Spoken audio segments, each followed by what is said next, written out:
Saturday night and I'm high. Saturday night, I'm high and dry. Get ready for another hard rockin' Rockers Beer Review.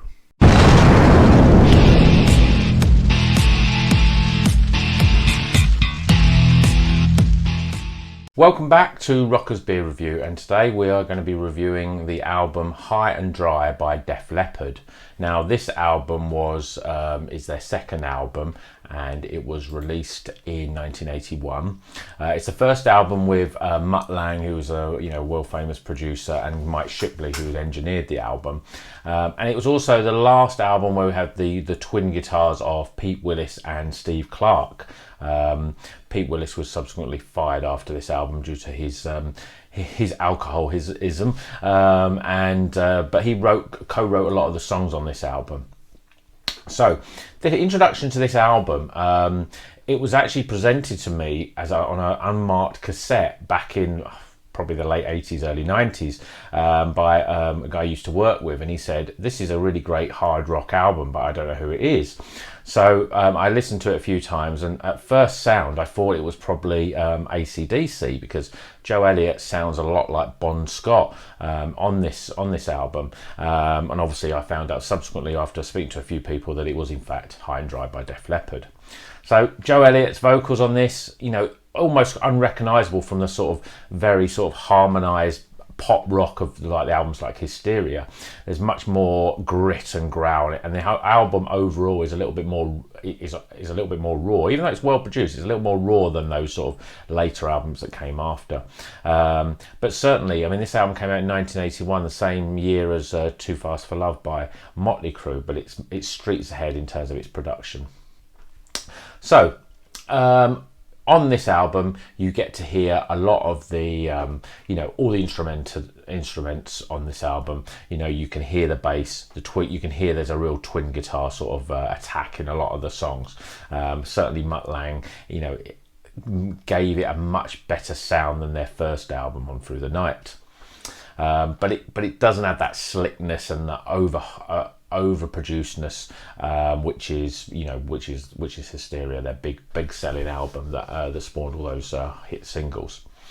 It's a real hard rock gem though. If you like hard rock music, it's a really great album, but a lot of people don't really know about it. They don't play many songs from it live. It's really like it's got a real AC/DC sort of vibe. It's the real their highway to hell really in terms of the sound.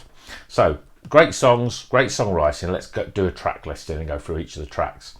So it starts off with a sort of two back-to-back rockers. The first one, Let It Go, and then another Hit and Run. Both great songs, really draw you into the album to sort of, give you an idea what to expect from this sort of hard rock tour de force, as it were. This is then followed by the title track, High and Dry, which is a real sort of Saturday night drinking song about going out, having a good time, all about rock and roll really. It's a real sort of anthem really for hard rock and what it's all about. After that, on track 4, we have the song Heading for a Heartbreak, which is probably the most well-known song. They do sort of play this one live. It's their sort of first ballad, and it really set the scene for some of the big ballads that followed in subsequent albums. This song really segues well into the instrumental switch 625, which at the time you wouldn't necessarily expect to hear this sort of an instrumental straight from a ballad, but it really works well, and it really gives them the opportunity to sort of flex their 70s prog rock sensibilities really on this track. So that ends side 1. Now, remember when the albums used to have a side 1 and side 2? So side 2, this hits off again with a sort of mid-paced rocker called You Got Me Running. It's a great mid-tempo sort of song, but the second song of this album is called Lady Strange, and if you've not heard this album before and you don't want to listen to the whole thing, then just listen to that track, because to me it is probably my favourite Def Leppard song, and it's one of the best hard rock songs ever written. It's a real highlight on the album.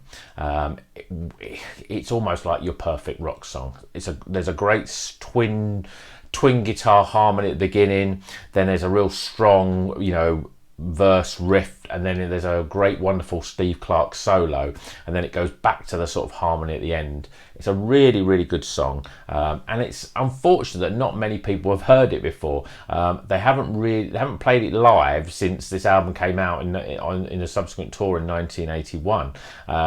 So it's a song that most people don't know about. Even most Def Leppard fans don't know about it. So a really great song. After that, we get the title track. Sorry, not the title track. We get the track "On Through the Night," which is a bit strange, really, because "On Through the Night" was the album before High and Dry, and yet that title song is on this album. But when you listen to it, there's a real sort of step change in terms of the sound. It's less sort of AC/DC and more sort of early Rush, late Led Zeppelin. It's got a bit more epic feel to it, and maybe this song was written when they were writing the first album, but it couldn't quite work for them. So it wasn't until maybe they had the better producers come in that they could really get that song going, and that's why it appeared on the album. But it does sound slightly different, really, than the rest of the album. It's got a real epic feel.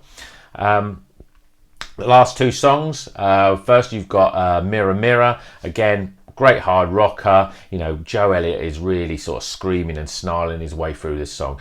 You know, his vocals are a lot more raw on this album throughout, but on this song especially so.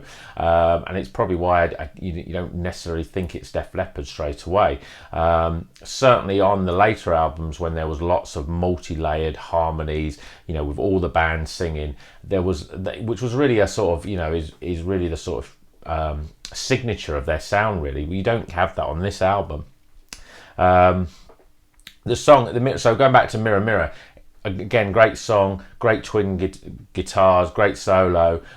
Rick Savage's bass is a real strong bass line. Again, I think a lot of his bass playing and the sound was lost in those overly produced subsequent albums to this. And then we end the album with "No No No," and we really end the album with a bang, opposed to a whimper. It's probably their hardest, heaviest, fastest song that they've ever written. It's got a real sort of Judas Priest sort of vibe in the song, and it's a real good end to an album. So that's the review of album High and Dry. If you like hard rock music, you should love this album. For fans of Motley Crue, Def Leppard, Bon Jovi, AC/DC, it really is an undiscovered gem, I think. And in my opinion, it's the best Def Leppard album. Not many people would agree with me with this, because obviously a lot of people think Pyromania or Hysteria being the best album. But if you haven't heard it, you should give it a go. It's a great album, and if you like hard rock, you're going to love this. So that's a review of High and Dry by Def Leppard, and now here comes the beer review.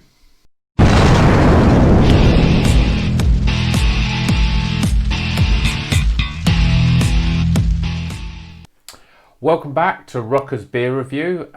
Just before, hope you enjoyed the review of the Def Leppard album.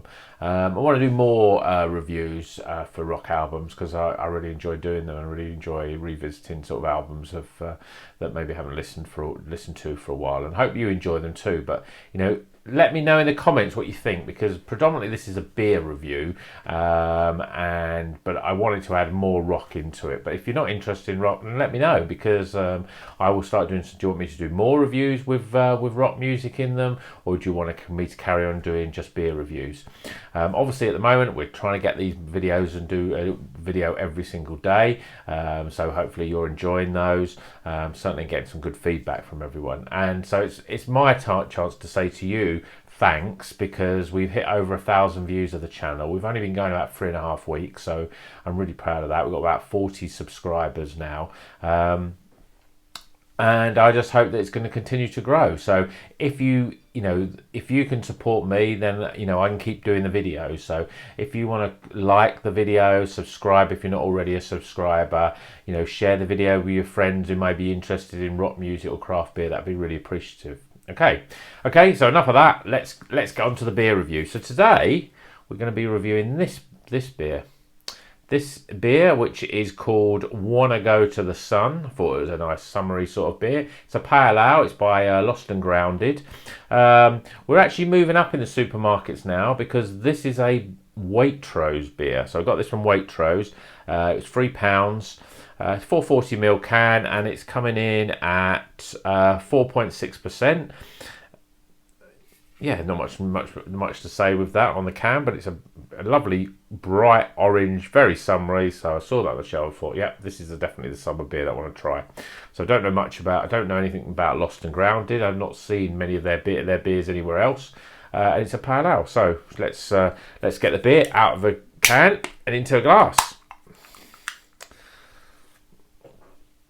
So I expect this to be quite summery. It certainly looks very, very light. There we go. Make sure that I'm pouring this to some extent. Yeah, okay, so we've got a 3-finger head. It's quite light. It's it's a little bit hazy there, but you can see quite a lot of carbonation there. I think it's going to be well carbonated sort of drink. It's got a fluffy white head, and let's check out some of the aromas then, shall we?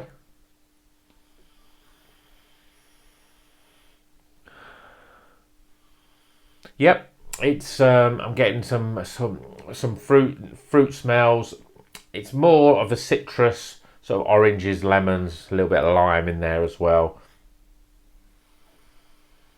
A little bit of tropical flavours in there, but I'm getting a lot more of that sort of, it's probably orange, tangerines, those sort of aromas. So without further ado though, let's get it down, shall we? Cheers everyone.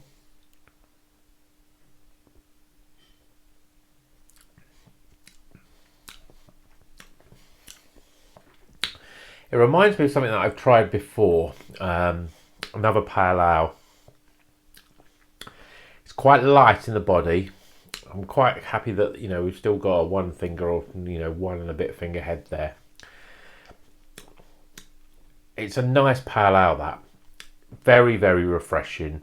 You get those citrus tastes in there. Slight dryness there on the back end. Not too bitter. Let's have another taste, shall we?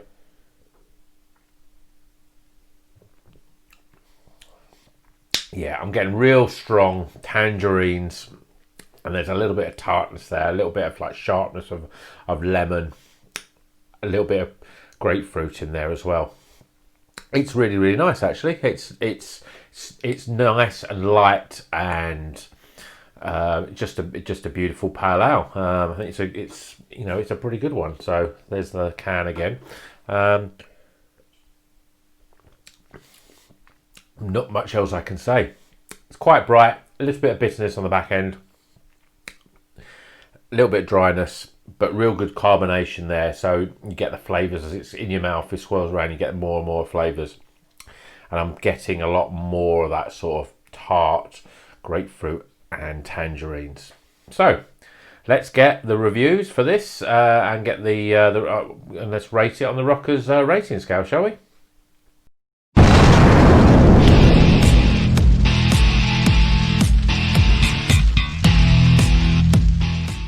Okay, the scores are in for the Lost and Found Want to Go to the Sun. Yeah, let's go to the sun, baby.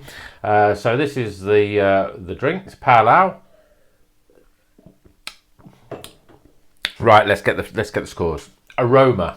So the aromas were quite subtle. They're not huge amounts of tropical smells. A little bit of citrus. So we're giving this 11 out of 20 for aroma. Appearance. Well, you can see it here. It's a nice, slightly hazy, but very golden yellow colour. Not bad. Yeah, I mean, you've still got a slight head there, but we're giving it a 7 out of 10 for appearance. Flavour. It's nice. It's citrusy. There's a little bit of grapefruit there. Quite a bit of dryness on the back end there. A little bit of bitterness, not too much, but I'm giving it a 31 out of 40 for flavour. Value for money, well, it's a 440 can. It's coming in at 4.6%. It's not too bad. I'm giving it a 7 out of 10. £3 that was in Waitrose. Overall experience, so this is I'm giving a 12 out of 20. Would I drink more of them a night? yeah, I'd have a couple of these. They're nice, refreshing. It's not too high on the alcohol, so it's quite easy drinking. My personal preference is that I don't really like that sort of when it's too dry, really, on the back end, when it's like you don't want to keep drinking them. So I'm giving it a 12 out of 20 for that overall experience. So in terms of total, that gives us a 68 out of 100. It's another Bon Jovi beers, you know. You've got to keep the faith with this one. It's a good beer, not a great beer, but, you know, after you've had a few, you know, I'm sure they'll start to taste better, just like a Bon Jovi song. Okay, so that's it for Rocker's Beer Review. Remember, if you like the video, tap the like button, hit the thumbs up button, and if you're not a subscriber, then please subscribe so you'll never miss a video. Okay, see you in the next video. Keep on rocking.